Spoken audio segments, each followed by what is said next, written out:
Break ਤੋਂ ਬਾਅਦ ਤੁਹਾਡਾ ਸਭ ਦਾ ਨਿੱਘਾ ਸਵਾਗਤ ਹੈ। ਹੁਣ ਆਪਾਂ ਜੋ ਗੁਰਬਾਣੀ ਵਿਚਾਰ ਗੁਰਮਤ ਵਿਚਾਰਾਂ ਅਸੀਂ ਡਾਕਟਰ ਸਾਹਿਬ ਕੋਲੋਂ ਸੁਣਦੇ ਹਾਂ ਜੀ। ਡਾਕਟਰ ਸਾਹਿਬ ਕੀ ਕਹਿਣਾ ਚਾਹੋਗੇ? ਦੇਖੋ, ਅੱਜ 18 ਅਪ੍ਰੈਲ 5 ਵਿਸਾਖ ਦਾ ਦਿਨ ਦੋ ਗੁਰੂ ਸਾਹਿਬਾਨ ਦਾ ਪ੍ਰਕਾਸ਼ ਦਿਹਾੜਾ ਵੀ ਹੈ, ਗੁਰੂ ਅੰਗਦ ਸਾਹਿਬ ਦਾ ਔਰ ਗੁਰੂ ਤੇਗ ਬਹਾਦਰ ਸਾਹਿਬ ਦਾ ਜੀ। ਸੋ ਅਸੀਂ ਸਮੂਹ ਸਿੱਖ ਸੰਗਤਾਂ ਨੂੰ ਮੁਬਾਰਕਬਾਦ ਦਿੰਦੇ ਹਾਂ, ਮੁਬਾਰਕ ਦਿਨ ਦੀ ਅੱਗੋਂ ਮੁਬਾਰਕਬਾਦ ਦਿੰਦੇ ਜੀ। ਔਰ ਜਿਵੇਂ ਥਰਸਡੇ ਦੇ ਪ੍ਰੋਗਰਾਮ 'ਚ, ਵੀਰਵਾਰ ਦੇ ਪ੍ਰੋਗਰਾਮ 'ਚ ਅਸੀਂ ਭਗਤ ਨਾਮਦੇਵ ਜੀ ਜਿਨ੍ਹਾਂ ਦਾ ਸੰਬੰਧ ਮਹਾਰਾਸ਼ਟਰ ਨਾਲ ਰਿਹਾ ਔਰ ਉਹਨਾਂ ਦੇ 59 ਸ਼ਬਦ ਗੁਰੂ ਗ੍ਰੰਥ ਸਾਹਿਬ ਦੇ ਵਿੱਚ ਦਰਜ ਨੇ, ਉਹਨਾਂ ਦੇ ਇੱਕ ਸ਼ਬਦ ਦੀ ਵਿਚਾਰ ਕਰਦੇ ਜੀ। ਅੱਜ ਉਹਨਾਂ ਦਾ 50ਵਾਂ ਸ਼ਬਦ ਹੈ। ਅਸੀਂ ਆਲਰੇਡੀ ਜਿਹੜਾ 49 ਸ਼ਬਦਾਂ ਦੀ ਵਿਚਾਰ ਕਰ ਚੁੱਕੇ ਔਰ ਇਹ ਸ਼ਬਦ ਬੜਾ ਬੇਸ਼ੱਕ ਛੋਟਾ ਹੈ। ਰਾਗ ਬਸੰਤ ਦੇ ਵਿੱਚ ਬਸੰਤ ਬਾਣੀ ਨਾਮ ਦਿਓ ਜੀ ਕੀ ਕੋ ਓੰਕਾਰ ਸਤਿਗੁਰ ਪ੍ਰਸਾਦ, ਇਸ ਹੈਡਲਾਈਨ ਦੇ ਥੱਲੇ ਜੀ। ਔਰ ਬਸੰਤ ਰਾਗ ਕਿਉਂਕਿ ਸਪਰਿੰਗ ਚੱਲ ਰਿਹਾ ਅਜੇ ਵੀ, ਔਰ ਬਸੰਤ ਰਾਗ ਦੇ ਵਿੱਚ ਜਦੋਂ ਮੈਂ ਅਲੱਗ-ਅਲੱਗ ਸ਼ਬਦ ਗੁਰੂ ਨਾਨਕ ਸਾਹਿਬ ਤੋਂ ਲੈ ਕੇ ਦੇਖਦਾ ਹਾਂ ਤੇ ਭਗਤ ਨਾਮਦੇਵ ਜੀ ਦਾ ਇਹ ਸ਼ਬਦ ਵੀ ਇਸ ਉਮਾ ਐਂਥੂਸੀਆਜ਼ਮ ਔਰ ਜਿਸ ਨੂੰ ਤੁਸੀਂ ਕਹਿੰਦੇ ਹੋ ਕਿ ਐਨਰਜੀ ਨਾਲ ਭਰਿਆ ਹੋਣਾ ਜੀ। ਔਰ ਜਿੱਥੇ ਤੁਹਾਡਾ ਫੋਕਸ ਬਿਲਕੁਲ ਕਲੀਅਰ ਹੈ ਕਿ ਵੀ ਤੁਸੀਂ ਜਦੋਂ ਇੱਕ ਇਸ਼ਕ ਦੇ ਵਿੱਚ ਆਉਂਦੇ ਹੋ, ਕਿਉਂਕਿ ਜਦੋਂ ਅਸੀਂ ਮਨ ਖਿੜਿਆ ਹਰਿਆ ਬਾਗ, ਬਿਲਕੁਲ ਨਹੀਂ ਬਸੰਤ ਦੀ ਜਾਂ ਧਰਤੀ ਮੌਲੀ, ਜਿਹੜੇ ਅੱਜ ਕੱਲ੍ਹ ਸਾਰੇ ਸ਼ਬਦ ਵੀ ਪੜ੍ਹੇ ਜਾਂਦੇ ਨੇ ਕਿ ਬਸੰਤ ਆਇਆ ਤੇ ਅਸਮਾਨ ਵੀ ਮੌਲਿਆ, ਧਰਤੀ ਵੀ ਹੈ, ਰੁੱਖਾਂ ਦੇ ਵਿੱਚ ਜਿਹੜੀ ਹੈ ਉਹ ਨਵੀਂ ਜ਼ਿੰਦਗੀ ਆਈ ਹੈ, ਉਹਨਾਂ ਦੇ ਪੱਤੇ ਨਿਕਲ ਰਹੇ ਨੇ, ਕਰੂੰਬਲਾਂ ਨੇ, ਚਾਰ ਚਫੇਰੇ ਅਜੇ ਵੀ। ਹਾਲਾਂ ਵਾਸ਼ਿੰਗਟਨ 'ਚ ਲੋਕ ਚੈਰੀ ਬਲੌਸਮ ਦੇਖਣ ਜਾਂਦੇ ਨੇ, ਇੱਥੇ ਵੀ ਤੁਸੀਂ ਬਾਹਰ ਨਿਕਲੋ ਸਭ ਫੁੱਲ ਜਿਹੜਾ ਨੇ ਐਂ ਲੱਗਦਾ ਹੈ ਕਿ ਵੀ ਸਾਰੇ ਹੀ ਚੈਰੀ ਬਲੌਸਮ ਨੇ ਜੀ। ਔਰ ਇਸ ਸ਼ਬਦ ਦਾ ਤੱਤ ਸਾਰ ਜਿਹੜਾ ਇਹੀ ਹੈ ਕਿ ਜਿਸ ਤਰ੍ਹਾਂ ਇਸ ਆਨੰਦ ਦੇ ਵਿੱਚ ਸਾਰੀ ਕੁਦਰਤ ਹਿਰਖ ਰਹੀ ਹੈ, ਖੁਸ਼ ਹੈ, ਆਨੰਦਤ ਹੈ। ਹੇ ਵਾਹਿਗੁਰੂ, ਮੇਰੇ ਨਾਲ ਕੁਛ ਵੀ ਵਾਪਰ ਜਾਏ ਪਰ ਮੈਂ ਤੇਰੀ ਬੰਦਗੀ, ਤੇਰੀ ਯਾਦ, ਤੇਰੀ ਇਬਾਦਤ ਉਸ ਨੂੰ ਕਦੇ ਨਹੀਂ ਛੱਡਾਂਗਾ। ਔਰ ਸ਼ਬਦ ਹੈ ਸਾਹਿਬ ਸੰਕਟ ਵੈ ਸੇਵਕ ਭਜੈ, ਸਾਹਿਬ ਸੰਕਟ ਵੈ ਸੇਵਕ ਭਜੈ, ਚਿਰੰਕਾਲ ਨਾ ਜੀਵੈ ਦੋ ਕੁਲ ਲੱਜੈ, ਤੇਰੀ ਭਗਤ ਨਾ ਛੋਡੋ ਭਾਵੇਂ ਲੋਗ ਹਸੈ, ਚਰਨ ਕਮਲ ਮੇਰੇ ਹੀਰੇ ਬਸੈ। ਰਹਾਓ ਹੁਣ ਜ਼ਾਹਰ ਹੈ ਕਿ ਰਹਾਓ ਦੀ ਤੁਕ ਕੇਂਦਰੀ ਨੁਕਤਾ ਹੁੰਦਾ ਹੈ। ਔਰ ਇਹ ਸਾਰੇ ਸ਼ਬਦ ਦੇ ਵਿੱਚ ਭਗਤ ਜੀ ਨੇ ਦੋ ਜਿਹੜੀਆਂ ਨੇ ਉਦਾਹਰਨਾਂ, ਐਗਜ਼ੈਂਪਲਸ ਜਾਂ ਮੈਟਾਫਰਸ ਇਸਤੇਮਾਲ ਕੀਤੇ ਨੇ ਆਪਣੀ ਲਾਇਲਟੀ ਰੱਬ ਨੂੰ ਦੱਸਣ ਦੇ ਲਈ, ਆਪਣਾ ਪਿਆਰ ਜੀ ਕਿ ਵੀ ਮੈਂ ਕਿਸੇ ਹਾਲਤ 'ਚ ਵੀ ਹੈ ਵਾਹਿਗੁਰੂ ਤੇਰਾ ਦਰ, ਤੇਰਾ ਘਰ ਨਹੀਂ ਛੱਡਾਂਗਾ। ਪਹਿਲਾਂ ਉਹਨਾਂ ਨੇ ਕਿਹਾ ਕਿ ਸਾਹਿਬ ਸੰਕਟ ਵੈ ਸੇਵਕ ਭਜੈ। ਹੁਣ ਇੱਕ ਮਾਲਕ ਦਾ ਨੌਕਰ ਹੈ, ਸੇਵਕ ਹੈ, ਸਰਵੈਂਟ ਹੈ ਉਸ ਦਾ, ਤੇ ਜੇ ਸਾਹਿਬ ਮਾਲਕ ਜਿਹੜਾ ਉਹ ਮੁਸੀਬਤ ਦੇ ਵਿੱਚ ਹੈ, ਸੰਕਟ ਦੇ ਵਿੱਚ ਹੈ, ਤੇ ਉਹਦਾ ਸੇਵਕ ਜਾਂ ਨੌਕਰ ਉਹਨੂੰ ਛੱਡ ਕੇ ਦੌੜ ਜਾਏ, ਭੱਜ ਜਾਏ। ਬਿਲਕੁਲ। ਚਿਰੰਕਾਲ ਨਾ ਜੀਵੈ ਦੋ ਕੁਲ ਲੱਜੈ, ਵੀ ਇਸ ਕਿਸਮ ਦਾ ਜਿਹਨੇ ਮੁਸੀਬਤ ਦੇ ਵਿੱਚ ਆਪਣੇ ਮਾਲਕ ਦਾ ਸਾਥ ਛੱਡਿਆ ਉਹ ਲੰਬਾ ਚਿਰ ਜੀ ਨਹੀਂ ਸਕਦਾ। ਉਹ ਉਸ ਗੁਨਾਹ ਦੇ ਅਹਿਸਾਸ ਦੇ ਵਿੱਚ ਔਰ ਉਸ ਪਾਪ ਦੇ ਬੋਝ ਦੇ ਥੱਲੇ ਰਹੇਗਾ। ਦੋ ਕੁਲ ਲੱਜੈ ਕਿ ਉਹ ਆਪਣੀ ਕੁਲ ਖਾਨਦਾਨ ਨੂੰ ਵੀ ਜਿਹੜਾ ਉਹ ਉਹਦੇ ਬਦਨਾਮੀ ਦਾ ਟਿੱਕਾ ਹੈ ਔਰ ਮਰਨ ਤੋਂ ਬਾਅਦ ਵੀ ਉਸ ਦੇ ਪੱਲੇ ਜਿਹੜਾ ਹੈ ਉਹ ਕਲੰਕ ਹੀ ਪਏਗਾ, ਕਿਉਂਕਿ ਉਸ ਨੇ ਦੋਨਾਂ ਜਹਾਨਾਂ ਦੇ ਵਿੱਚ ਜਿਹੜਾ ਹੈ ਉਹ ਸ਼ਰਮਨਾਕ ਕਾਰੇ ਦੇ ਨਾਲ, ਕਿਉਂਕਿ ਸੇਵਕ ਦਾ ਇੱਕੋ ਹੀ ਕੰਮ ਹੈ ਕਿ ਉਹਨੇ ਮਾਲਕ ਦੇ ਨਾਲ ਲਾਇਲ ਹੋਣਾ, ਵਫਾਦਾਰੀ ਹੋਣੀ ਹੈ। ਔਰ ਜੇ ਉਹ ਮੁਸੀਬਤ ਦੇ ਵਿੱਚ ਛੱਡ ਕੇ ਦੌੜ ਜਾਂਦਾ ਹੈ ਫਿਰ ਉਸ ਨੂੰ ਲੋਕ ਪਰਲੋਕ ਦੇ ਵਿੱਚ ਕਿਤੇ ਵੀ ਢੋਈ ਨਹੀਂ ਮਿਲੇਗੀ। ਸੋ ਪਹਿਲੀ ਇਹ ਉਦਾਹਰਣ ਦੇ ਕੇ ਫਿਰ ਉਹਨਾਂ ਨੇ ਭਗਤ ਜੀ ਨੇ ਫਰਮਾਇਆ ਤੇਰੀ ਭਗਤ ਨਾ ਛੋਡੋ ਭਾਵੇਂ ਲੋਕ ਹੱਸੈ। ਲੋਕ ਹੁਣ ਬਹੁਤ ਵਾਰ ਕੀ ਹੁੰਦਾ ਹੈ ਕਿ ਜਿਹੜਾ ਪਪੂਲਰ ਰਸਤਾ ਹੈ ਉਹ ਤਾਂ ਲੋਕਾਂ ਦਾ ਐਆਸ਼ੀ ਦਾ, ਰੱਬ ਦੇ ਦਰ ਦਾ ਜਾਂ ਰੱਬ ਦੇ ਘਰ ਦਾ ਤਾਂ ਨਹੀਂ ਹੈ। ਕਿੰਨੇ ਮਜ਼ਾਕ ਬਣਾਏ ਹੁੰਦੇ ਨੇ, ਤੁਸੀਂ ਬਾਣੀ ਪੜ੍ਹਦੇ ਹੋ ਜਾਂ ਤੁਸੀਂ ਜਾਣਦੇ ਹੋ, ਉਸ ਦੇ ਉੱਤੇ ਜੋਕ ਨੇ ਔਰ ਇਹ ਹਰ ਇੱਕ ਦੇ ਹੀ ਹੈ। ਜਿਹੜੇ ਲੋਕ ਨਮਾਜ਼ੀ ਨੇ ਜਾਂ ਪੂਰੀ ਜਿਹੜਾ ਉਹ ਫੇਥ ਦੇ ਨਾਲ ਆਪਣੇ ਮਜ਼ਹਬ ਦੇ ਡਿਸਪਲਿਨ ਨੂੰ ਮੰਨਦੇ ਨੇ, ਉਹਨਾਂ ਦੇ ਲਈ ਲਫ਼ਜ਼ ਵੀ ਕੋਈ ਕੱਟੜਵਾਦੀ ਕਹਿ ਦੇ, ਕੋਈ ਭਾਈ ਕਹਿ ਦੇ, ਕੋਈ ਗਿਆਨੀ ਕਹਿ ਦੇ। ਹੁਣ ਜਿਹੜੇ ਬੱਚੇ ਬੱਚੀਆਂ ਸਾਨੂੰ ਯਾਦ ਹੈ ਸਾਡੇ ਸਕੂਲ ਡੇ 'ਚ ਵੀ ਜਿਨ੍ਹਾਂ ਦੇ ਦਾੜੀ ਸਬੂਤੀ ਰੱਖੀ ਹੁੰਦੀ ਸੀ ਜਾਂ ਦੂਜੀ, ਕਿਉਂਕਿ ਸਕੂਲਾਂ 'ਚ ਆਉਂਦਿਆਂ ਹੀ ਕਾਲਜ ਖਾਸ ਤੌਰ ਤੇ ਉਹ ਰਿਵਾਜ ਹਾਈ ਸਕੂਲ ਤੱਕ ਪਹੁੰਚਦੇ ਦਾੜੀਆਂ ਮੰਨਣ ਦਾ ਸੀ, ਤੇ ਜਿਹੜਾ ਸਾਬਤ ਸੂਰਤ ਹੈ ਉਹਦਾ ਨਾਂ ਹੀ ਗਿਆਨੀ ਰੱਖਿਆ ਹੁੰਦਾ ਸੀ। ਹੁਣ ਇਹ ਵੀ ਇੱਕ ਰਿਡੀਕਿਊਲ ਕਰ ਰਿਹਾ, ਕਿਉਂਕਿ ਜਿਹੜਾ ਲੇਕਿਨ ਇਹ ਵੀ ਜਦੋਂ ਭਗਤ ਜੀ ਕਹਿੰਦੇ ਨੇ ਤੇਰੀ ਭਗਤ ਨਾ ਛੋਡੋ ਭਾਵੇਂ ਲੋਕ ਹੱਸੇ ਕਿ ਲੋਕ ਭਾਵੇਂ ਮੇਰੇ ਤੇ ਜੋਕ ਬਣਾਉਣ, ਮੈਨੂੰ ਰਿਡੀਕਿਊਲ ਕਰਨ, ਪਰ ਮੈਂ ਤੇਰੀ ਬੰਦਗੀ ਦੇ ਰਸਤੇ ਤੋਂ ਦੂਰ ਨਹੀਂ ਹਟਾਂਗਾ।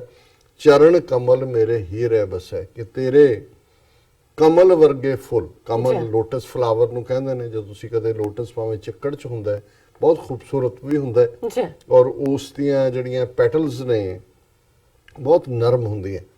ਹੁਣ ਜ਼ਾਹਰ ਹੈ ਕਿ ਵੀ ਰੱਬ ਕੋਈ ਉਹ ਤਾਂ ਨਹੀਂ ਹੈ ਕਿ ਵੀ ਉਸ ਦੀ ਕੋਈ ਸ਼ਕਲ ਜਾਂ ਉਸ ਦਾ ਕੋਈ ਹੈ, ਇਹ ਵੀ ਰੱਬ ਦੀ ਯਾਦ ਦੀ ਗੱਲ ਹੈ, ਕਿਉਂਕਿ ਸਾਡੀਆਂ ਆਪਣੀ ਮੈਮਰੀ ਦੇ ਵਿੱਚ ਜਾਂ ਸਾਡੇ ਆਪਣੇ ਅਹਿਸਾਸ ਦੇ ਵਿੱਚ ਹਰ ਇੱਕ ਚੀਜ਼ ਦੀ ਖੂਬਸੂਰਤੀ ਬਣੀ ਹੋਈ ਹੈ। ਅਸੀਂ ਜਦੋਂ ਅੱਖਾਂ ਬੰਦ ਕਰਦੇ, ਔਰ ਮੈਂ ਇੱਕ ਬਹੁਤ ਪਹਿਲਾਂ, ਇਹ ਸੱਚੀ ਘਟਨਾ ਹੈ, ਔਰ ਸ਼ਾਇਦ ਇਹ ਜਦੋਂ ਗੁਰੂ ਨਾਨਕ ਸਾਹਿਬ ਦਾ 500 ਸਾਲਾ ਪੁਰਬ ਮਨਾਇਆ 1969 ਦੇ ਵਿੱਚ, ਹਾਲਾਂ ਮੈਂ ਬਹੁਤ ਛੋਟਾ ਸੀ, ਲੇਕਿਨ ਇਹ ਉਸ ਪੀਰੀਅਡ ਦੀ ਇੱਕ ਕਹਾਣੀ ਜਿਹੜੀ ਸਿੱਖ ਰਸਾਲਿਆਂ ਦੇ ਵਿੱਚ ਰਹੀ, ਔਰ ਖਾਲਸਾ ਐਡਵੋਕੇਟ ਇੱਕ ਛਪਦਾ ਸੀ ਅੰਮ੍ਰਿਤਸਰ ਤੋਂ, ਭਾਈ ਵੀਰ ਸਿੰਘ ਹੋਰਾਂ ਨੇ ਫਾਊਂਡ ਕੀਤਾ ਸੀ, ਉਹਦੇ 'ਚ ਸੀ।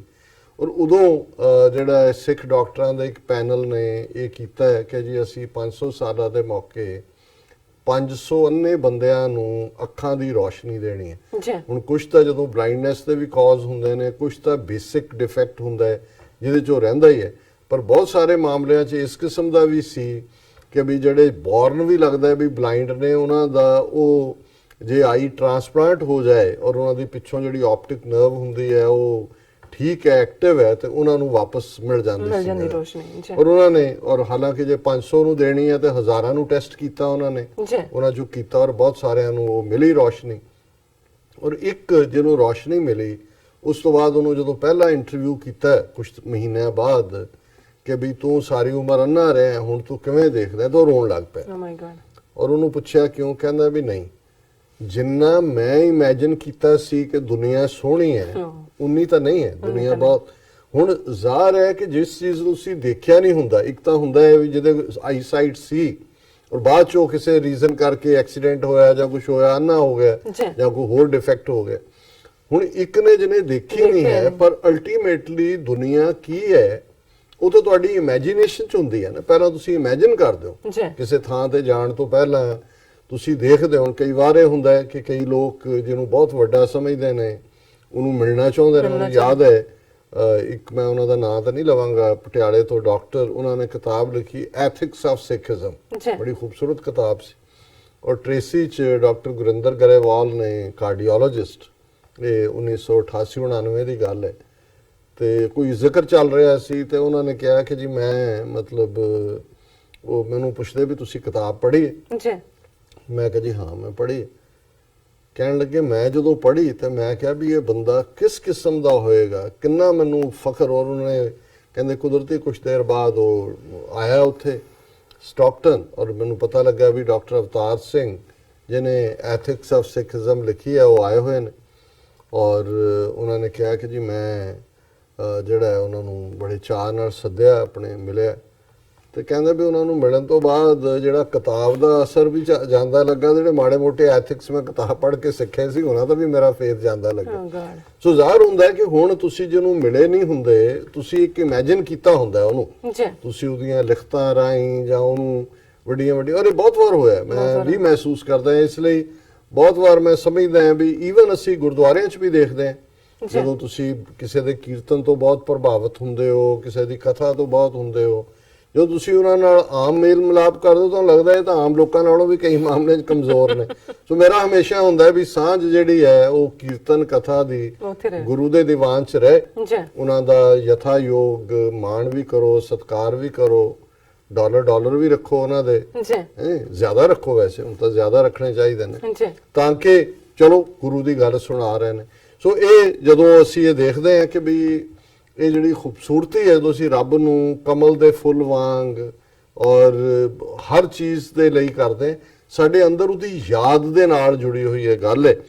ਜੈਸ ਫਿਰ ਦੂਸਰੀ ਉਦਾਹਰਣ ਭਗਤ ਜੀ ਨੇ ਦਿੱਤੀ, ਜੈਸੇ ਆਪਣੇ ਧਨੇ ਪ੍ਰਾਣੀ ਮਰਨ ਮਾਂਡੇ, ਤੈਸੇ ਸੰਤ ਜਨਾ ਰਾਮ ਨਾਮ ਨਾ ਛਾੜੇ। ਹੁਣ ਬੰਦਾ ਪੈਸੇ ਲਈ ਕਿੱਥੋਂ ਤੱਕ ਮਰਦਾ ਹੈ, ਲੜਨ ਮਰਨ ਲਈ ਤਿਆਰ ਹੋ ਜਾਂਦਾ, ਕਿੰਨੀ ਮੁਕਦਮੇਬਾਜ਼ੀ ਚੱਲਦੀ ਹੈ, ਕਤਲ ਹੋ ਜਾਂਦੇ ਨੇ, ਮੇਰਾ ਪੈਸਾ ਮੇਰਾ ਪੈਸਾ। ਹੁਣ ਭਗਤ ਜੀ ਨੇ ਪਹਿਲਾਂ ਸੇਵਕ ਤੇ ਮਾਲਕ ਦੀ ਗੱਲ ਕੀਤੀ, ਲਾਇਲਟੀ ਦੀ, ਫਿਰ ਉਹਨੇ ਕਿਹਾ ਵੀ ਜਿਹੜਾ ਧਨ ਦਾ ਭੁੱਖਾ ਆਦਮੀ ਹੈ, ਜਿਹੜੇ ਅਸੀਂ ਬਹੁਤ ਸਾਰੇ ਹੈਗੇ ਆ, ਅਰਬੋਂ ਸਾਰੇ ਹੀ ਹੋਵਾਂਗੇ, ਕੋਈ ਵਿਰਲਾ ਬਚਿਆ ਹੈ ਜਿਹੜਾ ਇਸ ਤੋਂ ਬਚਿਆ ਹੋਏਗਾ। ਤੇ ਭਗਤ ਜੀ ਕਹਿੰਦੇ ਨੇ, ਜੈਸੇ ਆਪਣੇ ਧਨੇ ਪ੍ਰਾਣੀ ਮਰਨ ਮਾਂਡੇ, ਮਾਂਡੇ ਮਰਾਠੀ ਲਫ਼ਜ਼ ਹੈ ਕਿ ਜਿਵੇਂ ਆਪਣੇ ਧਨ ਦੀ ਖਾਤਰ ਇਨਸਾਨ ਮਾਰਨ ਲਈ ਤਿਆਰ ਹੋ ਜਾਂਦਾ, ਮਰਨ ਲਈ ਤਿਆਰ ਹੈ, ਤੈਸੇ ਸੰਤ ਜਨਾ ਰਾਮ ਨਾਮ ਨਾ ਛੱਡੇ। ਜੇ ਧਨਾੜ ਬੰਦਾ ਆਪਣੇ ਧਨ ਲਈ ਮਰਨ ਨੂੰ ਤਿਆਰ ਹੈ, ਤੇ ਮੈਂ ਆਪਣੇ ਰਾਮ ਨਾਮ ਰੱਬ ਦੇ ਲਈ, ਉਸ ਦੇ ਨਾਂ ਲਈ ਕਿਉਂ ਨਾ ਆਪਣਾ ਜਿਹੜਾ ਉਹ ਕਿਸੇ ਹੱਦ ਤੱਕ ਵੀ ਜਾਵਾਂ, ਜਿਹਨੂੰ ਉਹਨਾਂ ਨੇ ਕਿਹਾ ਤੇਰੀ ਭਗਤ ਨਾ ਛੋਡੋ। ਫਿਰ ਅਖੀਰ ਭਾਈ ਸਾਹਿਬ ਨੇ ਭਗਤ ਜੀ ਨੇ ਫਰਮਾਇਆ, ਗੰਗਾ ਗਿਆ ਗੋਦਾਵਰੀ ਸੰਸਾਰ ਕੇ ਕਾਮਾ, ਨਾਰਾਇਣ ਸੋ ਪ੍ਰਸੰਨ ਹੋਏ ਤਾਂ ਸੇਵਕ ਨਾਮਾ। ਹੁਣ ਜ਼ਾਹਰ ਹੈ ਗੰਗਾ ਵੀ ਗੋਦਾਵਰੀ ਵੀ ਹਿੰਦੂਆਂ ਦੇ ਪਵਿੱਤਰ ਦਰਿਆ ਨੇ। ਗਿਆ ਦੇ ਨਾਲ ਬੁੱਧਿਜ਼ਮ ਜੁੜਿਆ ਹੋਇਆ, ਬੁੱਧ ਨੂੰ ਗਿਆਨ ਹੋਇਆ, ਬਹੁਤ ਗਿਆ ਉੱਥੇ, ਹਿੰਦੂ ਵੀ ਕਲੇਮ ਕਰਦੇ ਨੇ। ਉਹਨਾਂ ਨੇ ਕਿਹਾ ਵੀ ਇਹ ਜਿਹੜੇ ਹਿੰਦੂ ਔਰ ਬੌਧੀ ਜਿਹੜੇ ਗੰਗਾ ਗਿਆ ਗੋਦਾਵਰੀ ਵਾਲੇ ਨੇ, ਸੰਸਾਰ ਕੇ ਕੰਮ ਆ, ਇਹ ਲੋਕਾਂ ਨੂੰ ਦਿਖਾਉਣ ਦੇ ਲਈ ਇਸ ਕਿਸਮ ਦਾ ਤੀਰਥ ਯਾਤਰਾ ਦਾ ਟਕਵੰਜ ਹੁੰਦਾ ਹੈ। ਨਾਰਾਇਣ ਸੋ ਪ੍ਰਸੰਨ ਹੋਏ ਤਾਂ ਸੇਵਕ ਨਾਮਾ, ਕਿ ਜੇ ਮੇਰਾ ਵਾਹਿਗੁਰੂ ਮੇਰੇ ਤੇ ਖੁਸ਼ ਹੈ ਤੇ ਮੈਂ ਉਹਦਾ ਸੱਚਾ ਸੇਵਕ ਬਣ ਕੇ ਉਸ ਦੀ ਯਾਦ ਦੇ ਵਿੱਚ ਜੇ ਜੁੜਿਆ, ਤੇ ਫਿਰ ਤੇਰੀ ਭਗਤ ਨਾ ਛੋਡੋ ਭਾਵੇਂ ਲੋਕ ਹੱਸੇ। ਜੀ ਡਾਕਟਰ ਸਾਹਿਬ, ਤੁਹਾਡਾ ਬਹੁਤ ਬਹੁਤ ਸ਼ੁਕਰੀਆ, ਤੁਸੀਂ ਅੱਜ ਦੇ ਅਹਿਮ ਇਸ਼ੂ ਤੇ ਅੱਜ ਦਾ ਵਿਚਾਰ ਸਾਡੇ ਦਰਸ਼ਕਾਂ ਨਾਲ ਸਾਂਝਾ ਕੀਤਾ। ਅਸਾਂ ਆਪਣੇ ਵੀਅਰਸ ਕੋਲ ਲੈਣੇ ਇਜਾਜ਼ਤ। ਵੀਅਰਸ, ਸਾਡੇ ਪ੍ਰੋਗਰਾਮ ਦਾ ਸਮਾਂ ਇੱਥੇ ਸਮਾਪਤ ਹੁੰਦਾ ਹੈ। ਤੁਸੀਂ ਆਪਣੀ ਰਾਏ ਤੇ ਸੁਝਾਅ ਸਾਨੂੰ ਭੇਜਣਾ ਭੁੱਲਣਾ ਸਾਡੇ ਇਸ ਪਤੇ ਤੇ sosh@tv84.tv ਤੇ। ਅਸੀਂ ਆਪਣਾ ਪ੍ਰੋਗਰਾਮ ਲੈ ਕੇ ਫਿਰ ਦੁਬਾਰਾ ਹਾਜ਼ਰ ਹੋਵਾਂਗੇ। ਤਦ ਤੱਕ ਲਈ ਮੈਨੂੰ ਤੇ ਆਪਣਾ ਸੁਣਾ ਗਿਆ ਦਿਓ। ਦੇਖਦੇ ਰਹੋ TV84, ਬੁਲਾ ਦਿਓ ਫਤਿਹ। ਵਾਹਿਗੁਰੂ ਜੀ ਕਾ ਖਾਲਸਾ, ਵਾਹਿਗੁਰੂ ਜੀ ਕੀ ਫਤਿਹ।